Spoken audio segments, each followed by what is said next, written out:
Ya abdi idza talabtani wajadtani. Wahai hamba, kalau kau cari aku, kau dapati aku. Wa kafaitu lakal asbab. Dan tanpa asbab pun saya sempurnakan hajat kamu, saya selesaikan masalah kamu. Walam utalib laka bil hukum, dan nanti di akhirat tidak perlu kau antri di hisab, langsung masuk surga. Langsung masuk. Wa idza talabta ghairi, tapi kalau kau cari kain, cari plastik, cari besi, cari kayu garu, cari kayu besi, cari ikan samandar,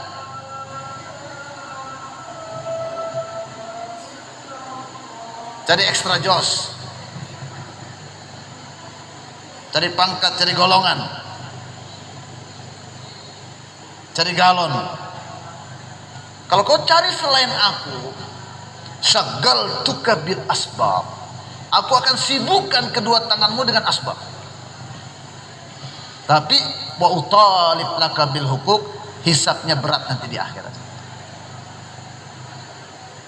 Punya satu istri ya hisabnya satu. Kalau 4 istri ya 4-4-nya dihisab. Punya satu rumah sewa ya satu kali, punya 10 rumah sewa 10 kali dihisab.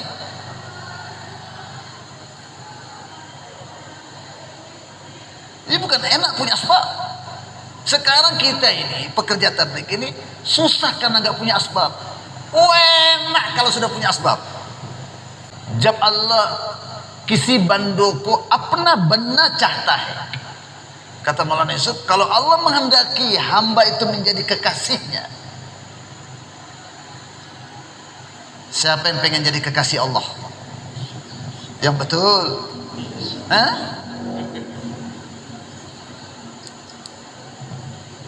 Wa apna talib benadetah. Ada alamatnya. Wa apna talib benadetah. Kalau Allah hendak menjadikan seorang hamba itu menjadi kekasihnya, maka Allah jadikan hamba itu hanya ingin Allah saja.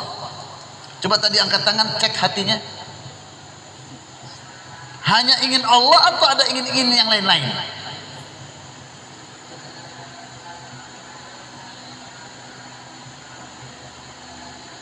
Dalam kesempatan yang lain Maulana Yusuf mengatakan, jab hamara sati wahatak ponsna cahtahe. Kalau ingin sampai kepada level yang sahabat telah capai, sebgo bulker Allah ke maksud benar. Lupakan yang lainnya, jangan jadikan maksud, hanya jadikan Allah maksud. Coba yang tadi angkat tangan, jadikan Allah maksud gak tuh? Sudah belum jadikan Allah maksud hidupnya? La ilaha illallah. Langkah yang pertama, la maksuda illallah, la matluba illallah, la matluba illallah, la mawjud, la mahbuba illallah, la mawjuda illallah. Langkah yang pertama, jangan jadikan maksud hidup kita selain Allah. Baru jadi matlamat hidup kita. Baru jadi kekasih kita. Baru yang kita lihat hanya Allah, tidak lihat yang lain. Kita hanya cinta Allah, tidak cinta yang lain. Cinta istri untuk menguatkan, untuk membantu cinta kita kepada Allah. Tapi kalau kecintaan istri mengurangi kecintaan kepada Allah, karena kita menyalahi maksud Allah antara kita ke atas dunia ini, Allah kasih kita 4 musibah. Coba lihat, ini kata-kata Maulana Yusuf terjadi apa tidak? Betul apa tidak? Yang pertama, Allah datangkan musibah.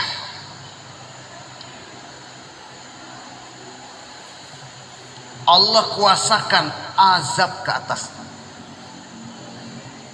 Yang kedua, dijauhi dari hakikat kebahagiaan.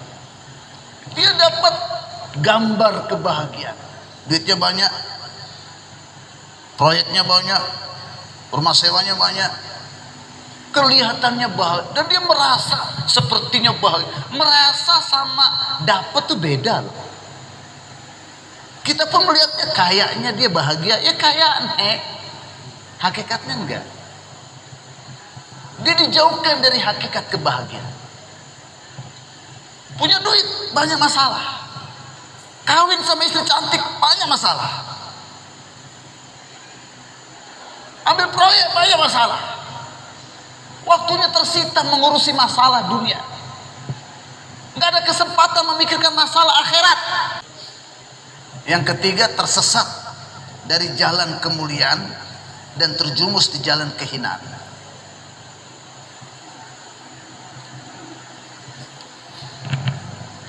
Masih punya materi, Pak. Materi masih ada. Tapi banyak masalah. Yang kedua, Allah keluarkan dia dari hakikat kebahagiaan. Dia hanya dapat gambaran kebahagiaan, bukan hakikat kebahagiaan. Enggak juga buka mata, mata juga enggak terbuka, enggak sadar juga. Dia tersesat dalam kehinaan. Terjerumus dalam kehinaan, enggak bisa keluar.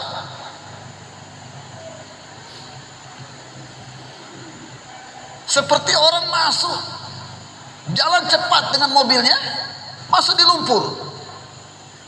Setelah itu pohon jatuh di depan matanya, maka dia tancap gas sedikit melewati pohon tadi, tapi di bawahnya jurang, tempatnya sedikit, tapi dia tancap gas, dia yakin dia akan bisa melewati dengan kepintaran dia, padahal bahaya, sampingnya jurang. Maka tatkala dia tancap gas, jatuh ke dalam jurang, habis kehidupan. Ini keadaan sekarang masyarakat kita. Kalau ini tidak juga membuka mata, maka mulailah materi itu merusak kehidupan dia.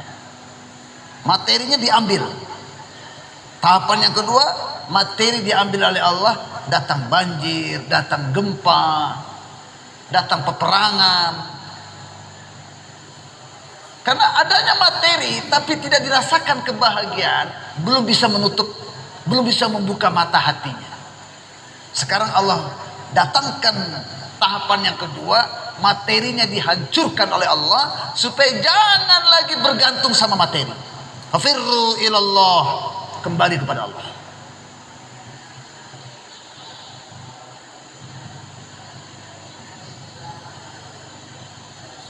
Ini model yang pertama, hadirin.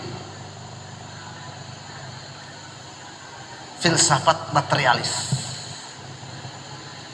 Kerja untuk dapat duit untuk beli barang, dan kumpulkan barang banyak-banyak dari pasar sebagai alamat kesuksesan hidup. Ini semua salah. Kita harus keluar dari kesalahan ini.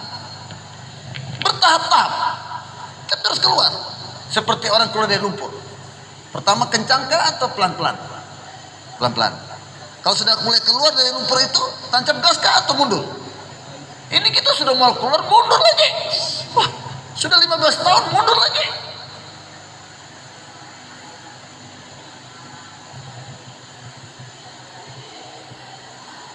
Ini yang kita katakan, tuan-tuan yang Allah SWT, saatnya sekarang ini sepakat syuro dan semua fikir-fikir men di Jawa, mulai sekarang ada hikmahnya juga. Pandemi, ikhtilaf dan pandemi ini, gitu? Tapi kalau di akhirat, inna fulan ibna fulan qad sa'ida sa'adatan la yashqa ba'dahu abada. Kalau menang, menang terus di akhirat. Kalau kalah, kalah terus. Tapi di dunia silih berganti. Kemarin dong gate katong 3 hari pun 3 bulan tidak jalan, 3 tahun tidak jalan. Sekarang kita sepertiga hidup aja, nggak usah 3 hari lagi. Laisa hunakal ilaj wa laisa hunaka halal masyakil. Tidak ada penyelesaian di atas segala persoalan hidup kita ini, kecuali dalam kerja dakwah.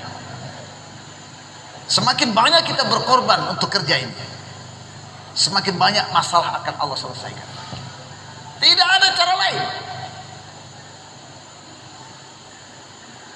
Tertulis di antara becak-becak Rizka di Pakistan, Sarin Masail ka ek ilaj hai. Penyelesaian semua masalah satu saja penyelesaiannya. Lipat, kamu punya kasur, sleeping bag, bawa ke Reddit, selesai masalah. bilang saya ada masalah nggak bisa keluar. Loh, karena kamu sudah lama tinggalkan dakwah, makanya masalah Allah kasih. Penyelesaian masalah kamu keluar. Kalau kamu tidak keluar lagi, banyak lagi masalah datang. Wa anfiqu fi sabilillah wa la tulqu bi aydikum ila tahlukah. Terus dunia tempat menginfakkan harta, bukan menumpuk-numpuk harta. Ad-dunya qantaratun fa'buruha wa la tu'ammiruha. Dunia jembatan. Jembatan itu untuk dilewati, bukan untuk dibangun. Bangun akhirat kita. Dunia sekedarnya.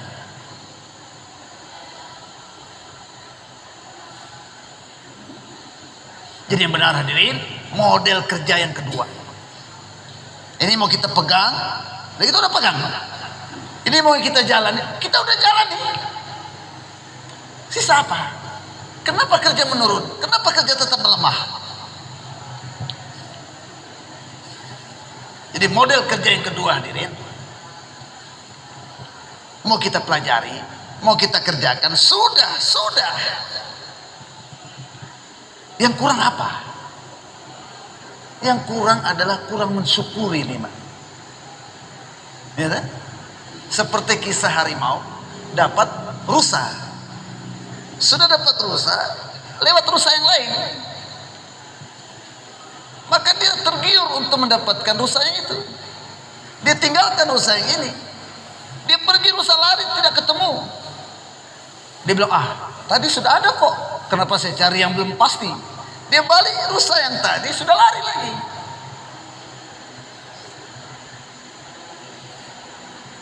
Siku capang, siku capek. Saiko lapang, saiko lape. Mau dicari yang sana, yang ada pun sudah lepas. Kita kurang bersyukur di atas nikmat tabligh. Alamatnya kita nggak sungguh-sungguh. Dulu 4 bulan tiap tahun, sekarang 40 hari pun pending. Kenapa begitu? Ada apa? Dulu kita penghasilan kita paling cuma 1 juta, 4 bulan tiap tahun. Sekarang nggak keluar 4 bulan, 40 hari pun tidak keluar. Kenapa? Karena 2 juta penghasilannya. Iya. Berarti 2 juta itu nikmat atau istidraj? Cobain kepahaman ini layak kita miliki. Quran menjelaskan ayat demi ayat. Dengan takwa dapat duit. Dengan tawakal dapat duit. Dengan sedekah dapat duit. Dengan istighfar dapat duit. Dengan dakwah dapat duit. Khurud fi sabilillah rizqun karima. Walladzina amanu wajahadu fi sabilillah. Walladzina amanu wahajaru wajahadu fi sabilillah bi amwalihim wa anfusihim. Walladzina awaw intiqali. Walladzina awaw wa nasaru maqami.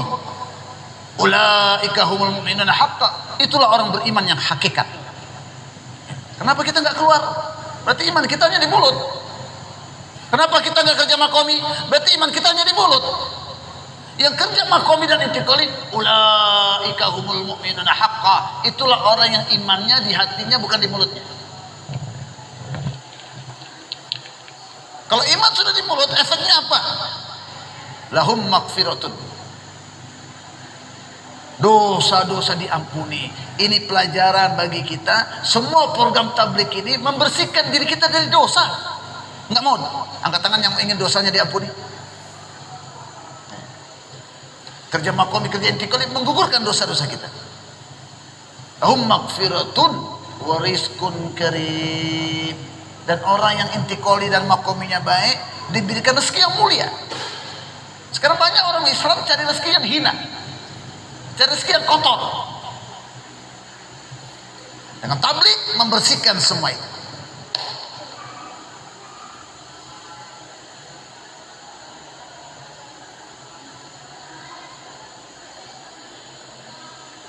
Jadi pemahaman yang benar tuan-tuan yang mulia, kerja ini cari hidayah. Qul nahbitu minha jami'a fa imma ya'tiyannakum minni huda. Turun kamu di dunia, cari hidayah. Karena yang dapat hidayah turun ke dunia. Ngapain? Allah katakan yang dapat hidayah berarti kan di situ tersembunyi. Dunia ini darul asbab, untuk dapat hidayah harus kerja. Satu model pekerjaan pertama tadi saya katakan, kerja cari duit. Model yang kedua, kerja cari hidayah. Ini ayatnya, kamu saya turunkan ke dunia cari hidayah. Kenapa harus kita cari hidayah? Karena yang dapat hidayah, fala khaufun alaihim wala hum yahzanun. Hidupnya bahagia, nggak susah, nggak sedih, nggak takut ya. Orang yang dapat hidayah nggak akan takut miskin. Orang yang dapat hidayah tidak akan takut bangkrut. Orang yang dapat hidayah tidak akan stres.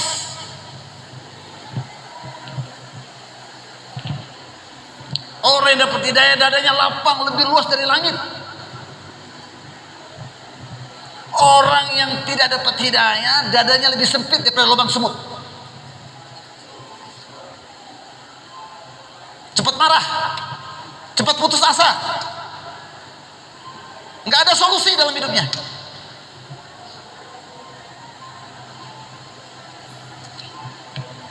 Hadirin, model yang kedua adalah kerja keras untuk cari hidayah. Jadi waktunya lama. Seperti tadi saya katakan, Maulana Yusuf bilang, kerja cari duit ini waktunya lama. Tapi kalau sudah dapat duit, menertibkan kehidupan berdasarkan materi mudah. Begitulah kerja cari hidayah, waktunya lama. Tapi kalau sudah dapat hidayah, 24 jam kehidupan kita dari ujung rambut sampai ujung kuku. Dari ujung rambut sampai ujung kuku. Rumahnya ditata berdasarkan amal. Dagangannya nggak lagi pakai uang bank. Lalu dia jual barang yang haram, sekarang dikeluarkan, yang haram dia keluarkan. Pengadilannya nggak masuk sogok menyogok lagi. Dulu setiap masuk di pengadilan nyogok-nyogok terus, sekarang tidak ada lagi. Bahkan zakat 20 tahun dia tidak bayar. Setelah dapat hidayah dia hitung selama 20 tahun dia keluarkan zakat. 40 tahun dia bayar. Nggak pernah pergi haji umrah, langsung pergi haji dan umrah. Nggak pernah sholat, sekarang sholat, dan dia bayar. 10 tahun tidak pernah sholat, dia hitung, dia kodok terus. Sholat maghrib tambah lagi maghrib kodok, sholat isya tambah lagi sholat isya kodok. Hidayah kalau sudah masuk, apa itu hidayah? Apa itu hidayah? Hidayah adalah sesuatu yang kita lihat selama ini dapat lewat duit, selesai dengan duit, terpenuhi dengan duit. Sekarang kita melihat terpenuhi dengan amal. Itu hidayah. Dapat duit karena amal, hilang duit karena rusaknya amal. Dapat rumah karena amal baik, dapat istri karena amal baik. Susah dapat istri karena amal belum baik secara syariat.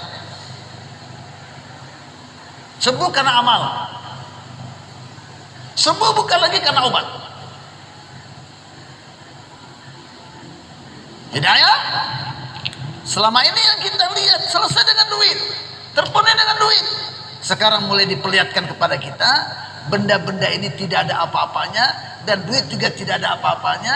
Semua hubungannya dengan kudratullah, dan Allah turunkan kudratnya kalau amalan kita baik.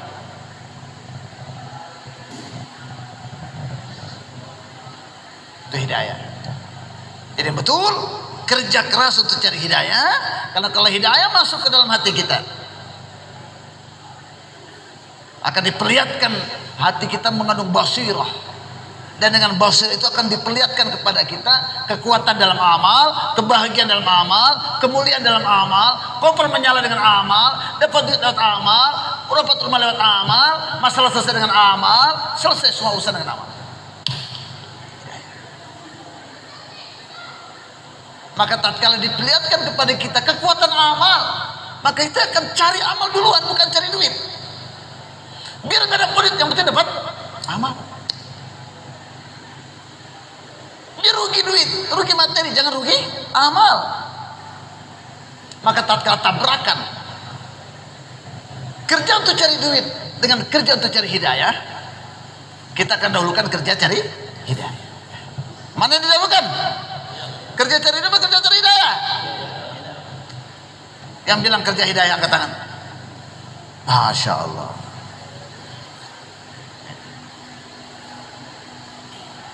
Nah, orang beriman kalau dikasih kesempatan, dikasih hidup, dikasih duit oleh Allah, dia akan gunakan untuk menguatkan amalannya. Amal tidak akan kuat kalau yakin kita masih kepada dunia. Amal tidak akan kuat kalau yakin kita masih kepada asbab. Supaya yakin kita kepada Allah, yakin kita kepada kudratullah, yakin kita kepada amal, keluar 4 bulan. Tinggalkan asbab 4 bulan. Sudah 4 bulan, ya dulu lagi. Sudah ke Pakistan lagi, setiap 3 tahun ke Pakistan.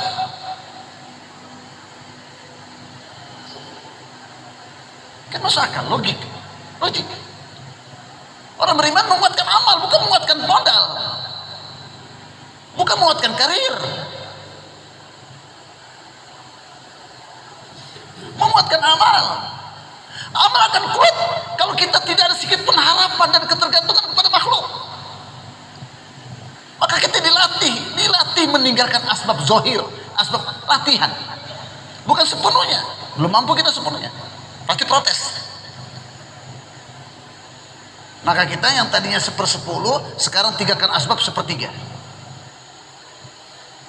Dulu 1/10, sekarang sudah saatnya orang-orang lama, faisalah musyawarah di halaqah di markas 1/3. Kemarin yang 1/10 jatuh miskin tidak? Kemarin kita mulai tertibkan hidup kita 1/10 untuk agama. Setiap bulan 3 hari, setiap tahun 40 hari. Seumur hidup 4 bulan. Kira-kira mati kelaparan tidak anak istri kita? Tidak. Jadi benar teman-temannya, model yang kedua, kerja untuk cari hidayah, dapat hidayah untuk menertibkan amal dalam kehidupan kita 24 jam. Kalau amal hidup, bukan saja di mulut, tapi di mata, di telinga, di tangan, di kaki, di kemaluan, di kepala. Bukan saja di masjid, di rumah hidup amal, di kantor hidup amal, di pasar hidup amal, di pernikahan hidup amal, di bagang hidup amal, di Johnson hidup amal, di laut hidup amal, di darat hidup amal. Maka Allah tetapkan kejayaan dalam hidup kita. Allah putuskan kita berjaya, Allah putuskan kita bahagia, Allah letakkan itu dalam hati kita, ketenangan dan kebahagiaan. Walaupun jomblo, walaupun nggak tahu besok mangannya apa, nggak takut sedikit pun, nggak ragu sedikit pun.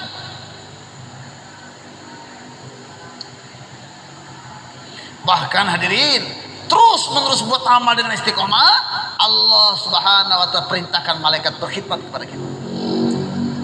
Nizam gaib Allah tundukkan untuk kita. Urusan-urusan kita dibantu oleh malaikat. Orang butuh 1 tahun, kita 1 bulan selesai. Coba angkat tangan yang ingin urusannya itu 1 bulan selesai. Biasanya 1 tahun, 1 bulan selesai. Angkat tangan. Baru yang 11 bulan kamu orang tua apa? Yang sisa 11 bulan untuk apa?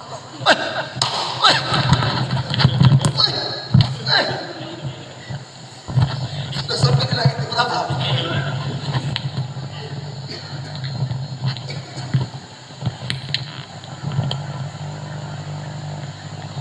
Di 11 bulan itu untuk kerja agama.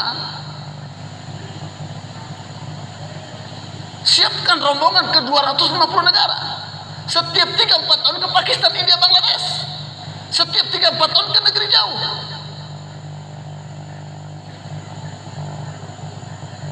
Setiap tahun 4 bulan. Setiap bulan 10 hari minimal. Minimal naik 1 kelas. Setiap hari minimal 8 jam. Tapi setelah itu kapan dipanggil labbaik, kapan diminta siap, kapan diberangkatkan bersedia. Karena ini kerja kita. Baru kerja akan maju, takasa akan terpenuhi, makomnya akan naik. Dan Allah jadikan kita asbab hidayah. Orang mau berzina nggak jadi, malah mimpi kita. Orang mau mencuri, mau bunuh orang nggak jadi. Orang mau keluar 3 hari tidak jadi, mau keluar 40 hari nggak jadi. Tapi dengar ketuk pintu, suara kita, padahal kita tidak datang. Orang dengar dengar suara kita di gunung, orang dengar suara kita di hutan. Mau buat maksiat di sana, mau buat syirik di sana nggak jadi. Hidup kita jadi asbab hidayah, mati kita pun jadi asbab hidayah. Kita udah mati puluhan tahun, datang dalam mimpi-mimpi orang-orang di dunia ini mau buat dosa.